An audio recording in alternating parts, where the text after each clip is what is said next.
I was named Julian. And I think it means soft hair in Roman.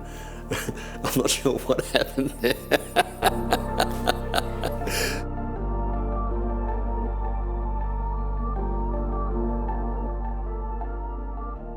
That Julian is at the heart. I mean, take the label off, I'm who I am. My parents gave me the name Julian, and it's just a beautiful name. I've got some friends who call me Vive, others call me Julienne, others say, hey you. Vive is just, maybe Vive's an expression. Reconciliation is with my own hesitance, my own doubt, my own fears, and coming to really look at that and see what that means for me.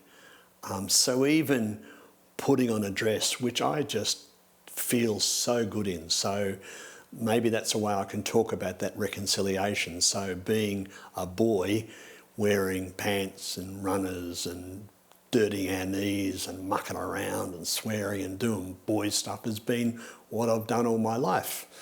And so all of it, out of the blue, to some it seems, my gosh, Julian's appearing in a dress, in mascara.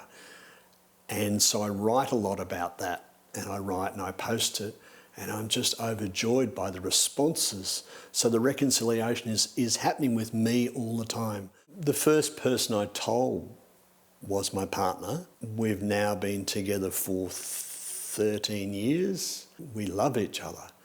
And we've gone down a real journey, a real path together. So that reconciliation was with her in the first place. My daughters was very challenging, not for them, but for me.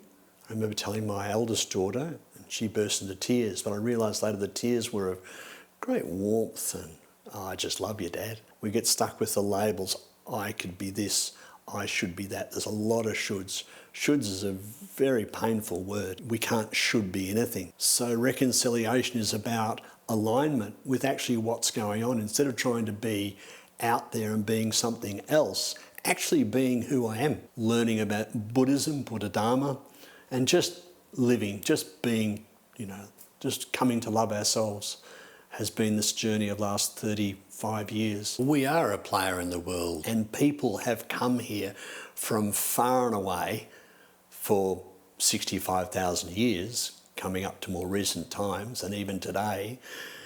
So there's something about this land that's just magical. It is, I heard a great term years ago, it's the Great Southern Land. And it truly is the Great Southern Land. Our diversity, our LGBTQ, our war heroes, our farmers, our people in coffee shops, and that's the nature of Australia. It's just this immense diversity. It's just wonderful. So in 5 years, I hope that grows more fully, because I think we're like a precious jewel and a gift to the world and to ourselves. Difference is the nature of who we are. As we're born as a baby, as a child, growing up right through. My own work these last 18 years has been as a funeral celebrant. I sit with families at a very difficult time, when they've lost someone. And it can be someone who is just turning 100, or someone who is 42, or someone who has been in a car accident, only in their 20s. It's traumatic. But all of those stories have shown to me the diversity that is our nature of who we are, that we somehow view it as being something separate to us, but it's actually inherent in us. We are that difference. But as soon as you smile, it just makes a connection. And it shows that while there's the diversities there, the uniqueness is our humanity. We're actually all the same. We've actually got the same heart, we've got the same coloured blood. We all experience all of those emotions and pains and troubles and worries and fears. But when we actually sit down to have a cup of coffee and we start chatting, we find we're very similar. So the similarity is the diversity, and the diversity is the similarity. A traveller is someone who is moving through. We can travel to the city on a train. My partner has travelled from Korea to here. She's now travelled back there to visit her parents as well. I think we're all travellers. She's been an Aussie citizen for 26 years now and travelled around the world before she landed here. She had various options, but she was a traveller. and came here and she made a life for herself. So still an incredibly strong connection to her birth country, her home country, her birth culture. And yet in that conversation on the phone, I said, well, maybe just be a traveller. Just, you know, you've got that culture, it's in your DNA, but don't try and hang on to it as if because you've been gone for 26 years and they've all changed, you've been going a bit that way and they've been going a bit that way, but actually bring that with you and just be the traveller. Still incredibly connected to her own culture, but now she's got the diversity of both of those and very much an international one as well. You know, in the stories that I write in terms of funerals, it's so often about people who've travelled places, travelled as part of being in the war, the Anzacs, things like that, or people who've travelled here from another nation to get away from troubles, or people who've travelled here to develop a new life. So travel is our own experience. We're constantly travelling on a tram, travelling on a bus, travelling in our story. She works as a counsellor and she's so good at that job. This funeral celebrant and this counsellor who was an interpreter as well. To Emma, oh, thank you so much. She taught me about clothing, about fashion. She taught me about linen. I've learnt to love linen. So she's a traveller, so I'd say to her, thank you for bringing me into kimchi and Korean foods and all the things we do. And you know, you go into a Korean restaurant in Melbourne and you can say, oh, it's not exactly Korean. Well, of course not, because the lettuce that's grown here is grown in different soil for the, you know, or the cabbage or the meat or whatever it might be, the different things, but it has the essence of that culture. So the gift from her has been the essence of this amazing culture. And that feeds into clothing, for example, and dress sense, and that thank you is just abundant, joyous. Mothers are just the most amazing people. They're just so precious that they give up their body for a child, to birth a child. So that's to Mum, it'd be thank you so much for just giving me so much of these qualities of joy and seeing that you can put on anything and you can kick up your heels and you can just have fun, but also to listen. To Dad, he's still alive, he's 96 and he's pucker.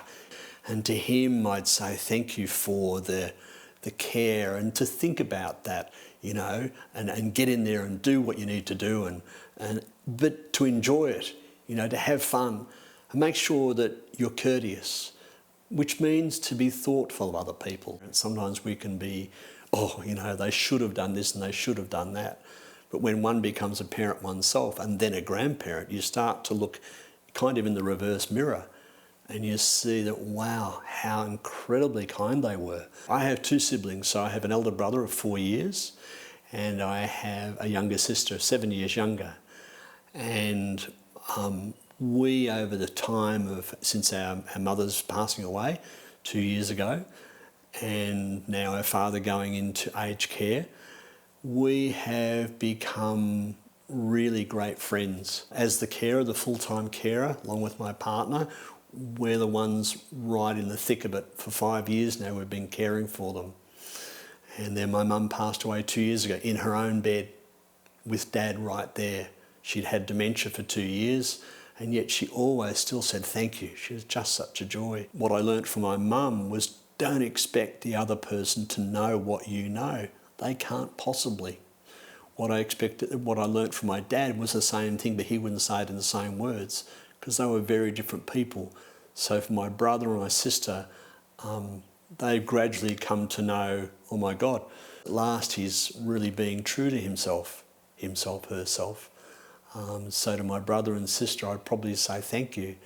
You know, we've become very close. All dads are lucky, I think. We've all got great fortune. So those two girls have just always been there for their dad. They just love their dad, whoever he happens to be, he or she happens to be, whatever way. So again, it's just a hug, a great hug for them. To know for them that no matter where I travel, whether it's in how I appear in my presentation or physically, whether I'm in Korea or what have you, I'm always available. I'm always there for them. And they know that. And yet we recognise each other's individualities. And so I feel great love for them, and I feel great love from them. To become a granddad is amazing. May she be a leader in whatever way that is for her. That going to primary school is just an adventure.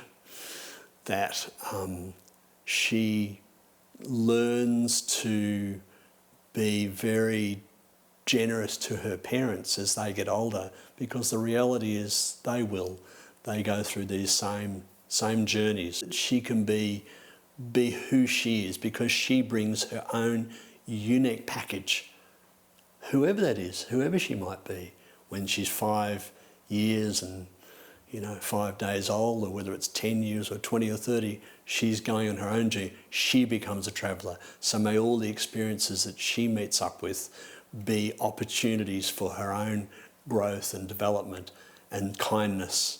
And we haven't talked about love a lot here, but that love, that kindness for herself and for others, for her parents, maybe for her children in the future, who knows.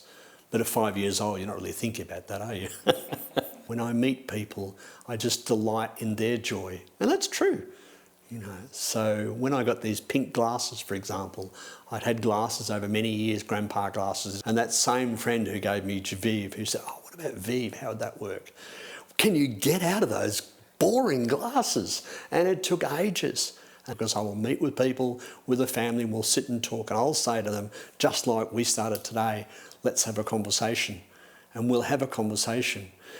But now I turn up with these pink glasses, and every time, "I love your glasses." So I stand up in front of the lectern with these glasses and I pop.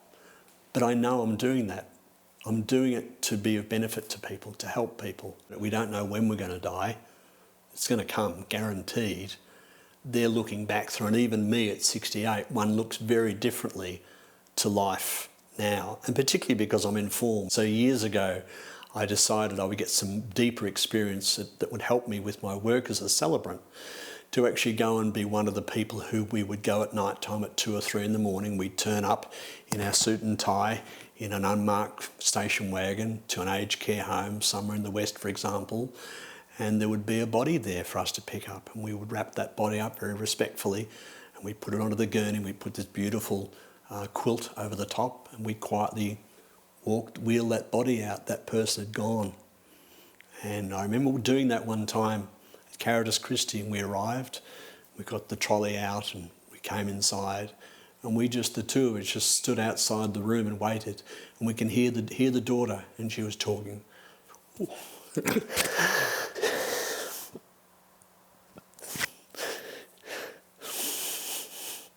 She was talking to her dad, and he died. And it was 2 or 3 in the morning. The two of us stood there either end of the gurney with this beautiful quilt on it. And she was saying this amazing goodbye to him and thank you. We could only hear her voice, and then she came out. And we went in and we said, "Would you like to come back in as we put your dad, we wrap him up?" "No, I'll just stay." So she stayed out, and we went in and we took his body and wrapped in the sheet and moved onto the gurney and came out. And I remember her, she walked with us out the corridor, and there's no one around. It's just so respectful. And she just said thank you to us. She said, "Thank you so much for honouring my dad and honouring our time together." So I'm coming back to the question of, what would I say to people about death? It's going to come. And in a sense, it's not so bad. We put the bad on it.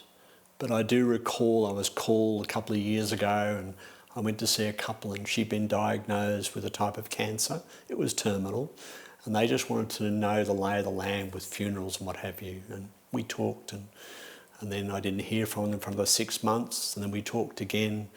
And then maybe it was quite a while later, and she was in the caring home. She was in her last days. The three of us again sat and had a conversation, and there was just this vibrant woman there in her bed, and she died early the next morning. And I guess that was just that preciousness of being in that space with that person There are so many stories. I had a call from a man one time, and he'd seen me at a funeral. He and his partner had been at the funeral for his father, and on the Saturday morning I went in to see him, and his partner, he and the now deceased man's sister left the room. They just left me with him, and all he could do was put his two thumbs up. He had a tube in his mouth, he couldn't talk, but his thumbs he could use for the phone, and the phone was something that he could do, and he did that at 2 and 3 in the morning because it was quiet. Everybody was off the air. So here am I having this conversation with this man, and he died on the Sunday morning after I'd been to see him. Not because I'd been to see him, of course, but that's just what it was. How precious that is. So every one of those people that I have had the deep honour of being their celebrant, whatever celebrant means for them, what I see from them is just this incredible gratitude. Thank you for helping us through. And they're professional people, they're workers, they're immigrants, every myriad story, and they've all been travellers. And they have each, their life has ended, over, finished, gone. And so what people do is celebrate that by being alive and living and accepting that that's what happens. And it's okay. It's absolutely okay. That death is very painful, and that's okay. How we react to it can be painful, and laughing. And the first thing I say to someone when we talk on the phone, let's just have a conversation, and that'll be okay. And we chat and talk, and I never know, I know from the start we were going to get to somewhere at the end, but what's going to happen in the middle, we're going to have some questions on the way through, but stuff's going to happen in that meeting. And so I just simply say to them, you know, let's have a conversation. Let's see where it takes us, and I'm going to help you all the way through this in whatever way I can. It'll be okay. We'll make it work together.